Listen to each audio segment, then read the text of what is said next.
Selamat datang kembali di eksplorasi mendalam kita. Hari ini, kita akan menggali salah satu periode yang paling bergejolak, paling formatif lah ya, dalam sejarah awal Ethereum. Betul sekali. Kita fokus ke rentang waktu dari musim gugur 2016 sampai pertengahan Juli 2017.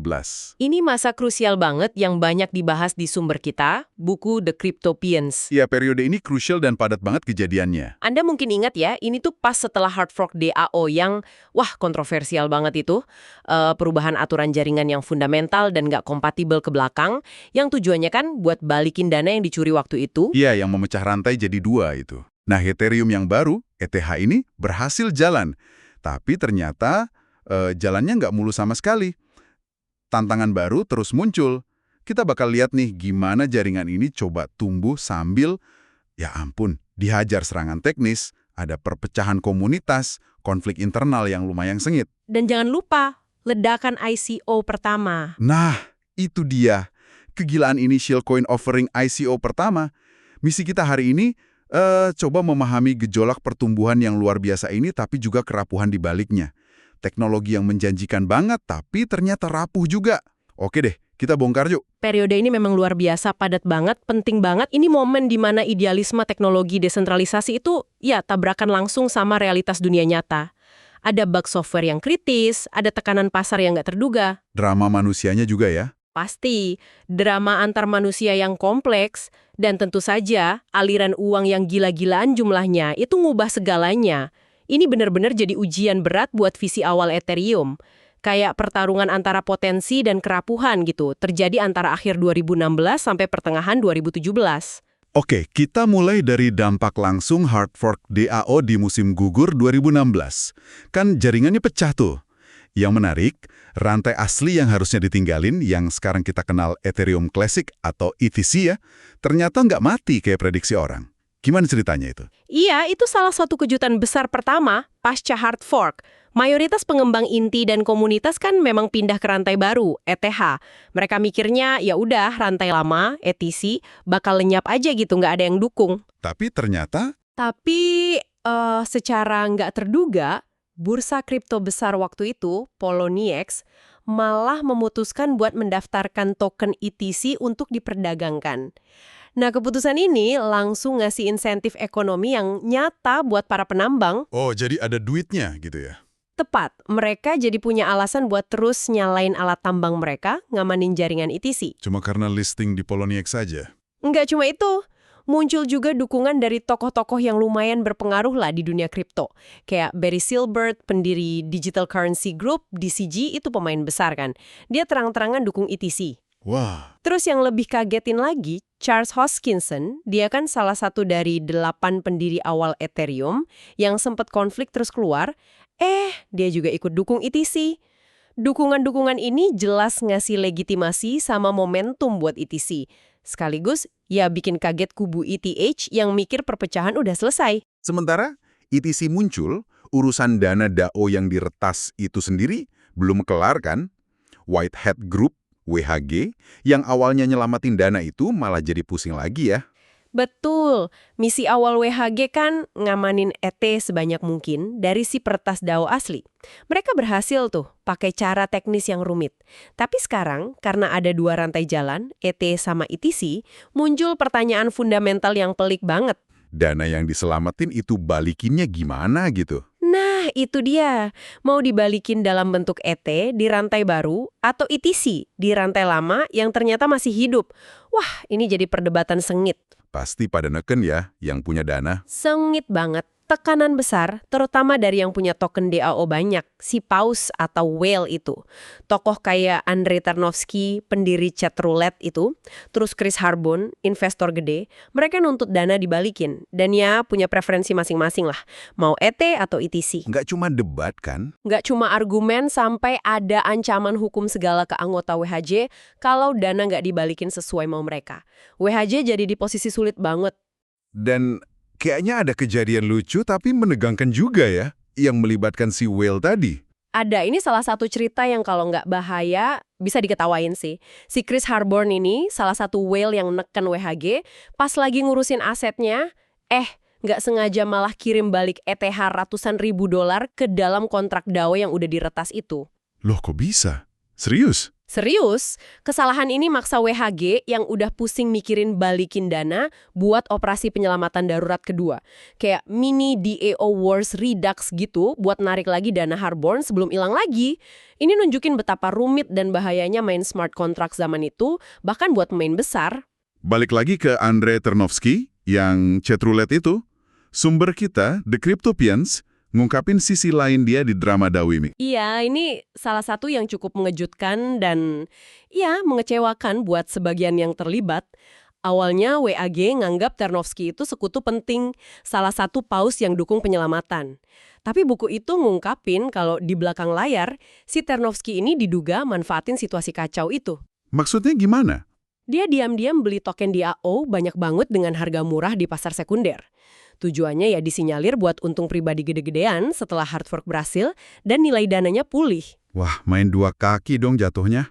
Begitulah tuduhannya menurut sumber. Buat anggota WAG yang kerja sukarela, ngadepin risiko hukum, ya tindakan kayak gini pasti rasanya kayak dikhianati. Pelajaran pahit lah tentang gimana insentif ekonomi sama sifat oportunis manusia bisa muncul bahkan di komunitas yang idealis. Kompleks banget dinamika kepercayaan di ekosistem yang belum matang. Apalagi kalau udah ada duit gede terlibat. Sekutu pun bisa punya agenda lain. Oke, semua drama ETC dan balikin dana ini kan nyedot perhatian ya.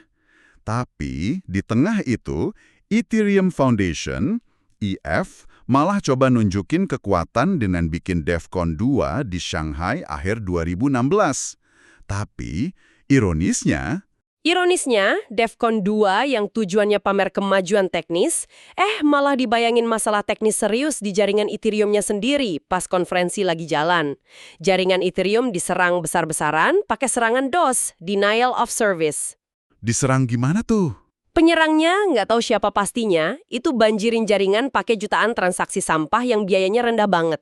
Mereka pintar nemu celah atau inefisiensi di kode klien Ethereum yang paling banyak dipakai waktu itu, Get sama Parity. Akibatnya? Akibatnya, node-node di jaringan jadi lambat banget proses transaksi sama blok baru, bahkan ada yang lumpuh. Jadi, seluruh jaringan Ethereum lemot parah, mahal, susah dipakai berhari-hari. Wah, suasana krisis teknis di tengah acara penting. Tim pengembang inti pasti kalang kabut ya? Gimana respon mereka hadapin serangan real-time gitu? Kerja keras banget, bisa dibilang 24/7. Vitalik, Jeff Wilke dari Get, Gavin Wood dari Parity, sama pengembang inti lain, mereka harus berjibaku analisis serangan, cari kelemahan di kode, terus bikin perbaikan secepat mungkin. Di bawah tekanan luar biasa, mereka terpaksa koordinasi dan jalanin 2 hard fork darurat lagi. 2 hard fork lagi setelah DAO. Buat apa kali ini? Murni teknis, namanya Tangerine Whistle sama Spurious Dragon. Tujuannya buat nambal celah yang dieksploitasi penyerang, terus mereka juga nyesuaiin harga beberapa operasi komputasi di Ethereum biar serangan spam kayak gitu jadi lebih mahal. Sekalian ngoptimalin cara jaringan nanganin data akun biar lebih efisien dan tahan serangan. Serangan DOS ini jadi pengingat brutal betapa rapuhnya infrastruktur Ethereum waktu itu. Tekanan teknis bertubi-tubi gitu, dari DAO sampai DOS, pasti berat banget buat pengembang intinya ya. Mereka kan bukan robot. Gimana dampaknya ke mereka secara personal? Sangat berdampak. Buku The Cryptopians itu nyorok banget kisahnya Jeff Wilke, pimpinan tim GAF. Beban kerja ekstrim berbulan-bulan, ditambah tekanan serangan jaringan, drama internal komunitas, tanggung jawab moral yang gede atas jaringan bernilai jutaan dolar, akhirnya kena kesehatan mentalnya. Dia kena burnout parah, sampai muncul serangan panik. Serangan panik? Sampai separah itu? Iya, di buku diceritain gimana Jeff jadi cemas banget soal kesehatannya. Puncaknya, dia sempat dibawa ke rumah sakit karena ngira kena serangan jantung. Ternyata didiagnosis serangan panik hebat karena stres. Pengalaman ini bikin dia ambil keputusan sulit. Awal 2017, Jeff Wilke mundur dari pengembangan inti Ethereum. Mundur? Iya, milih fokus ke keluarga dan pulihin kesehatan fisik sama mentalnya. Wah, itu pengingat kuat ya.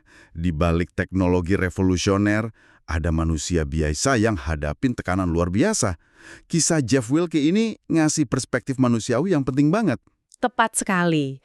Menyoroti pengorbanan personal yang seringkali nggak kelihatan dalam narasi kemajuan teknologi.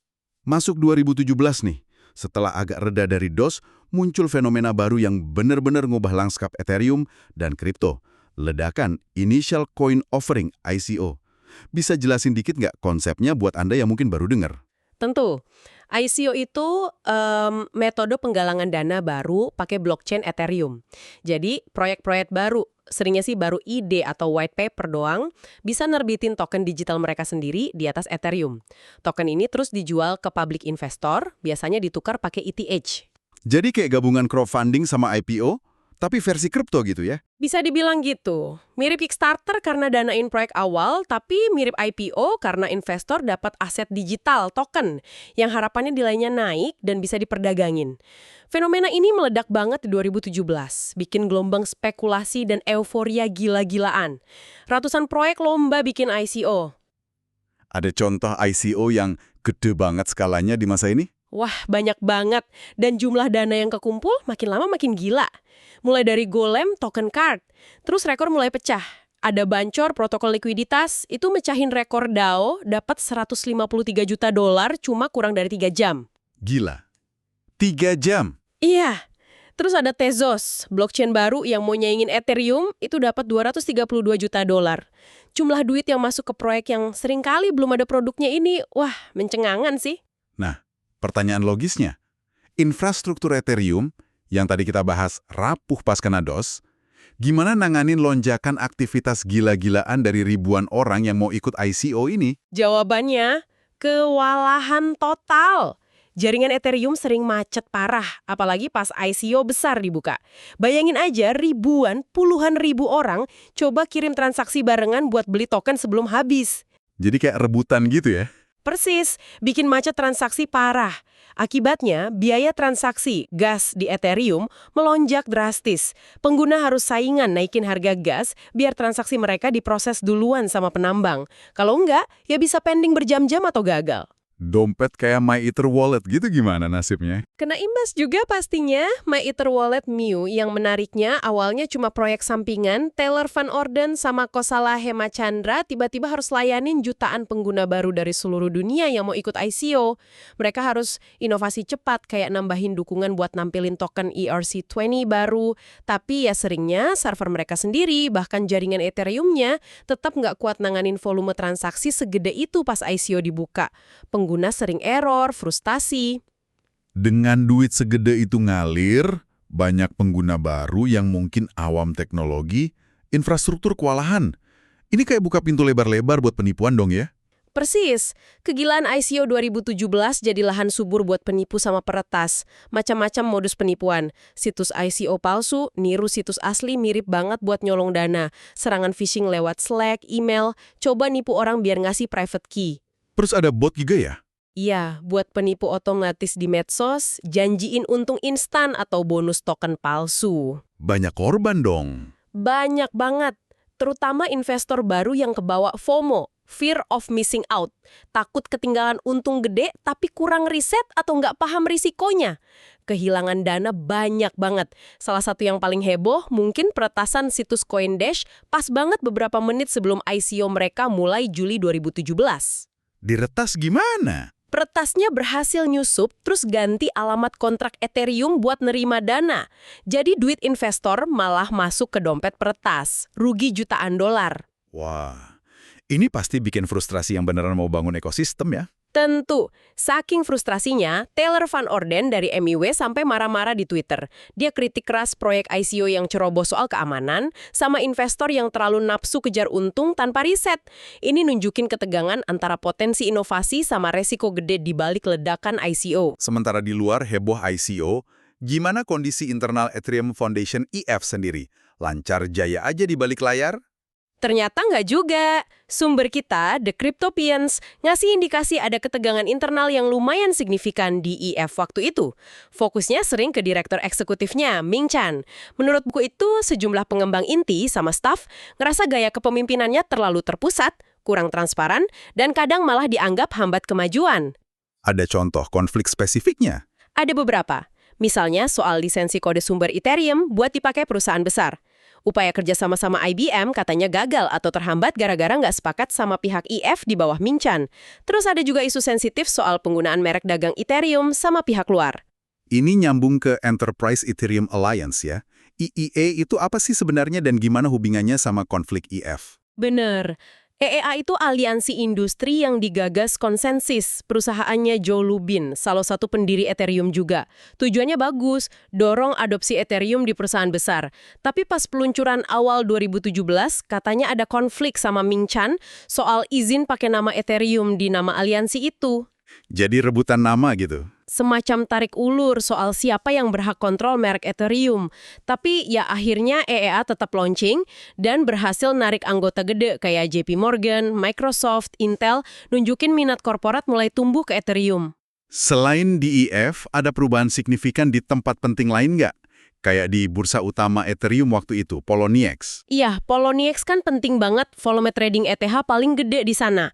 Buku ini nyatet ada pergeseran kekuasaan internal yang lumayan signifikan. Peran pendiri aslinya, Tristan da Costa, katanya makin berkurang. Kepemimpinan efektif diambil alih dua co-CEO baru, Jules Kim sama Mike Demopoulos. Dampaknya apa pergantian ini? Menurut laporan di buku, ada perubahan budaya kerja yang dianggap kurang enak sama beberapa karyawan lama.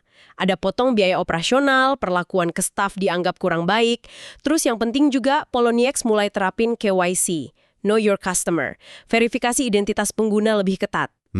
Jadi lebih ketat ya? Ya, langkah-langkah ini terutama KYC ketat sama ganti manajemen bikin spekulasi kuat di komunitas kalau Poloniex lagi dirapiin buat dijual ke perusahaan lain yang lebih gede. Oke, jadi kita sampai di pertengahan Juli 2017.